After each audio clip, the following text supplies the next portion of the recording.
ਸਾਰਿਆਂ ਨੂੰ ਮੇਰੇ ਵੱਲੋਂ ਪਿਆਰ ਭਰੀ ਸਤਿ ਸ਼੍ਰੀ ਅਕਾਲ। ਮੇਰਾ ਨਾਮ ਸ਼ਾਲੂ ਹੈ। ਅੱਜ ਮੈਂ ਤੁਹਾਡੇ ਲਈ ਟੌਪਿਕ ਲੈ ਕੇ ਆਈ ਹਾਂ ਪ੍ਰੈਪਰੇਸ਼ਨ ਆਫ ਪ੍ਰੋਜੈਕਟ ਰਿਪੋਰਟ, ਜਿਹਨੂੰ ਆਪਾਂ ਪੰਜਾਬੀ ਵਿੱਚ ਕਹਿੰਦੇ ਆ ਪ੍ਰੋਜੈਕਟ ਰਿਪੋਰਟ ਦੀ ਤਿਆਰੀ। ਨਾਓ ਫਸਟ ਆਫ ਆਲ ਆਪਣਾ ਇਹ ਸਮਝਣਾ ਜ਼ਰੂਰੀ ਹੈ ਕਿ ਇੱਕ ਪ੍ਰੋਜੈਕਟ ਕੀ ਹੁੰਦਾ ਹੈ। ਪ੍ਰੋਜੈਕਟ ਸਟੂਡੈਂਟਸ ਇੱਕ ਐਕਟੀਵਿਟੀਜ਼ ਦੀ ਸੀਰੀਜ਼ ਹੁੰਦੀ ਹੈ ਜਿਹਨੂੰ ਆਪਾਂ ਨੇ ਫਿਊਚਰ ਦੇ ਵਿੱਚ ਇੰਪਲੀਮੈਂਟ ਕਰਨਾ ਹੁੰਦਾ ਹੈ। ਇੱਕ ਪ੍ਰੋਜੈਕਟ ਦਾ ਇੱਕ ਸਟਾਰਟ ਟਾਈਮ ਹੁੰਦਾ ਹੈ ਫਿਕਸਡ ਔਰ ਇੱਕ ਐਂਡ ਟਾਈਮ ਹੁੰਦਾ ਹੈ ਜਿਹਦੇ ਵਿੱਚ ਸਾਨੂੰ ਉਹ ਪ੍ਰੋਜੈਕਟ ਨੂੰ ਕੰਪਲੀਟ ਕਰਨਾ ਹੁੰਦਾ ਹੈ।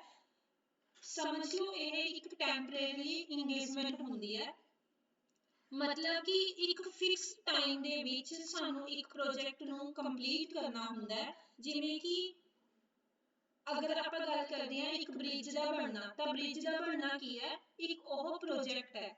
ਅਗਰ ਆਪਾਂ ਰਿਟੇਲ ਦੇ ਪੁਆਇੰਟ ਆਫ ਵਿਊ ਤੋਂ ਲੈਣੇ ਆ ਤਾਂ ਜਿਵੇਂ ਕੁਆਲਿਟੀ ਇੰਪਰੂਵਮੈਂਟ, ਤਾਂ ਕੁਆਲਿਟੀ ਨੂੰ ਇੰਪਰੂਵ ਕਰਨਾ ਸਾਡਾ ਇੱਕ ਪ੍ਰੋਜੈਕਟ ਹੈ। ਜਿਵੇਂ ਕਸਟਮਰਸ ਦੀ ਬਹੁਤ ਸਾਰੀਆਂ ਕੰਪਲੇਂਟਸ ਆ ਰਹੀਆਂ ਨੇ, ਤਾਂ ਕੰਪਲੇਂਟਸ ਨੂੰ ਖਤਮ ਕਰਨ ਦੇ ਲਈ ਅਸੀਂ ਇੱਕ ਪ੍ਰੋਜੈਕਟ ਲੈਣੇ ਆ ਕਿ ਅਸੀਂ ਕੁਆਲਿਟੀ ਨੂੰ ਇੰਪਰੂਵ ਕਰਨਾ ਹੈ, ਤਾਂ ਉਹ ਕੀ ਹੋ ਗਿਆ, ਉਹ ਸਾਡਾ ਇੱਕ ਪ੍ਰੋਜੈਕਟ ਹੋ ਗਿਆ।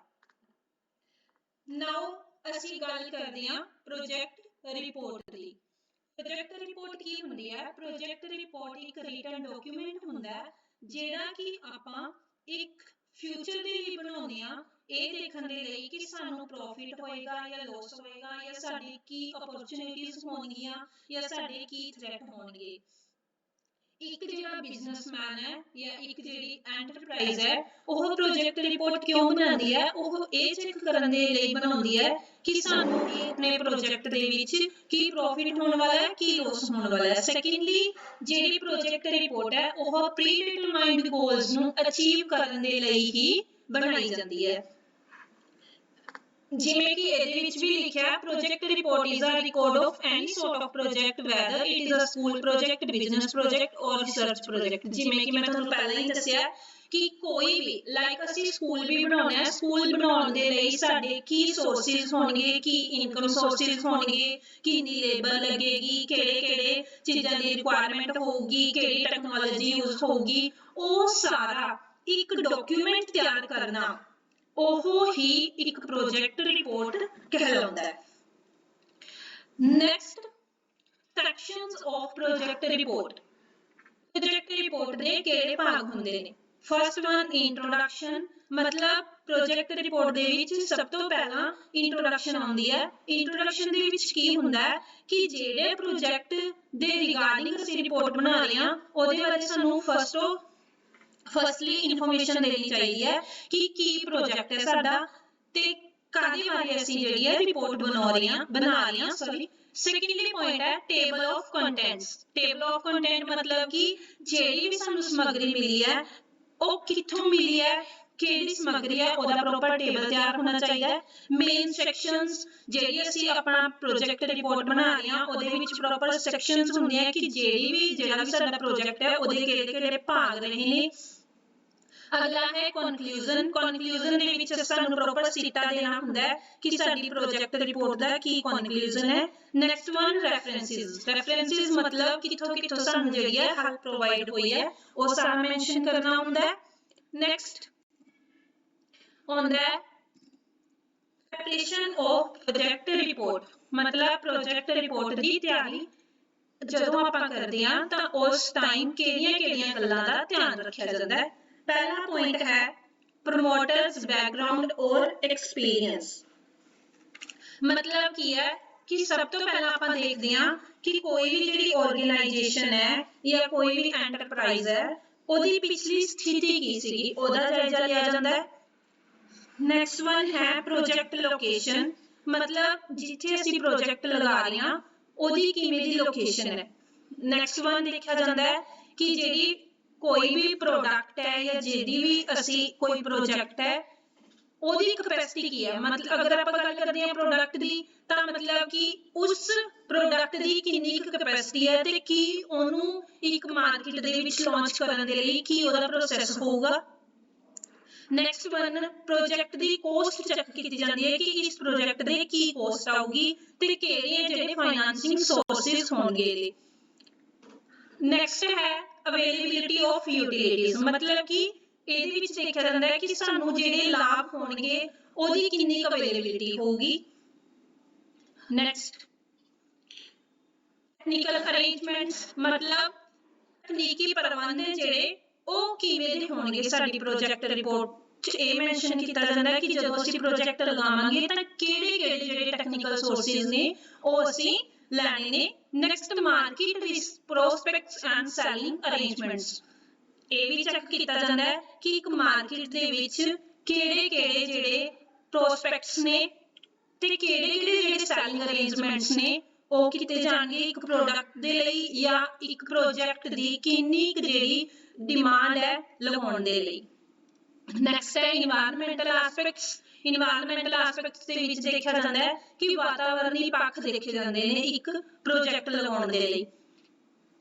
ਪ੍ਰੋਫਿਟੇਬਿਲਿਟੀ projections and cash flows for the entire repayment period of financial assistance, ਆ ਵੀ ਦੇਖਿਆ ਜਾਂਦਾ ਹੈ ਕਿ ਜਿਹੜਾ ਅਸੀਂ ਪ੍ਰੋਜੈਕਟ ਲਗਾ ਰਹੇ ਹਾਂ ਉਹਦੇ ਵਿੱਚ ਕੀ ਕੈਸ਼ ਫਲੋਜ਼ ਹੋਣਗੇ, ਮਤਲਬ ਇਨਕਮ ਕਿੱਥੋਂ ਆਊਗੀ, ਕਿਵੇਂ ਆਊਗੀ। ਨੈਕਸਟ ਗੱਲ ਕਰਦੇ ਹਾਂ outline for preparing project report, ਮਤਲਬ ਇੱਕ ਪ੍ਰੋਜੈਕਟ ਰਿਪੋਰਟ ਨੂੰ ਪ੍ਰੀਪੇਅਰ ਕਰਨ ਦੀਆਂ ਕੀ ਆਊਟਲਾਈਨਸ ਨੇ।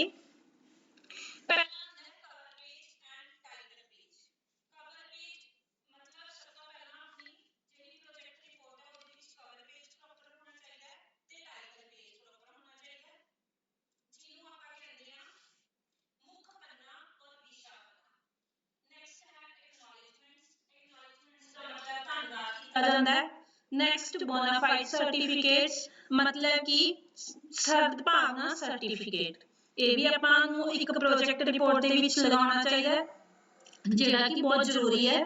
Next one abstract. ਐਬਸਟ੍ਰੈਕਟ ਦਾ ਮਤਲਬ ਸੰਖੇਪ ਤੱਤ ਰਿਪੋਰਟ ਹੈ ਜਿਹੜੀ ਉਹ ਬਣਾਈ ਜਾਂਦੀ ਹੈ। ਨੈਕਸਟ ਹੈ ਕੰਟੈਂਟ ਪੇਜ, ਚੈਪਟਰਸ, ਅਪੈਂਡਿਸਿਸ, ਰੈਫਰੈਂਸਿਸ, मतलब कंटेंट पेज ਜਿਹੜਾ ਵਿਸ਼ਾ ਵਸਤੂ ਪੇਜ ਹੈ ਉਹ ਹੋਣਾ ਚਾਹੀਦਾ ਹੈ। ਚੈਪਟਰਸ ਜਿਹਦੇ ਬਾਰੇ ਪ੍ਰੋਜੈਕਟ ਰਿਪੋਰਟ ਅਸੀਂ ਬਣਾ ਰਹੇ ਹਾਂ ਉਹਦੇ ਬਾਰੇ ਪ੍ਰੋਪਰ ਇਨਫੋਰਮੇਸ਼ਨ ਹੋਣੀ ਚਾਹੀਦੀ ਹੈ। ਅਪੈਂਡਿਸਿਸ मतलब कि सप्लीमेंट्री मटेरियल पता होना चाहिए, मेंशन कराया जाना चाहिए। रेफरेंसेस मतलब कि जिथों भी सानू जेडी रेफरेंसेस मिली है वो मेंशन होनी चाहिए। नेक्स्ट गल आंदी है characteristics of good project report, मतलब कि एक जेडी गुड प्रोजेक्ट रिपोर्ट है ओदे केड़े-केड़े कैरेक्टरिस्टिक्स होणगे। फर्स्ट ऑफ ऑल पढ़दे हां, report should follow the exact predefined goals and objectives, मतलब कि जेडी रिपोर्ट है ओनू जेडे एक ऑर्गेनाइजेशन दे प्रीडिटरमाइंड गोल्स ने ओना नू अचीव करन दे वाले ही ध्यान देना चाहिए।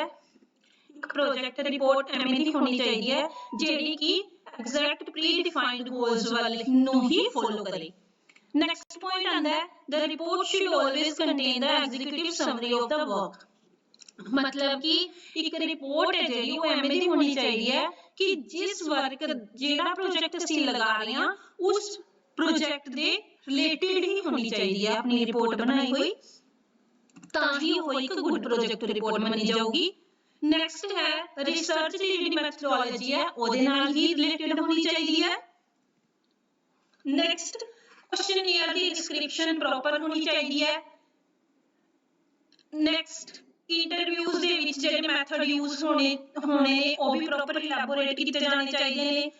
एक मेन गल की है कि जेडी प्रोजेक्ट रिपोर्ट है वो अपनी इन्नी फ्लैक्सीबल होनी चाहिए है कि जदों भी चेंज रिक्वायर होण तां असीं ओदे विच चेंज कर सकीए।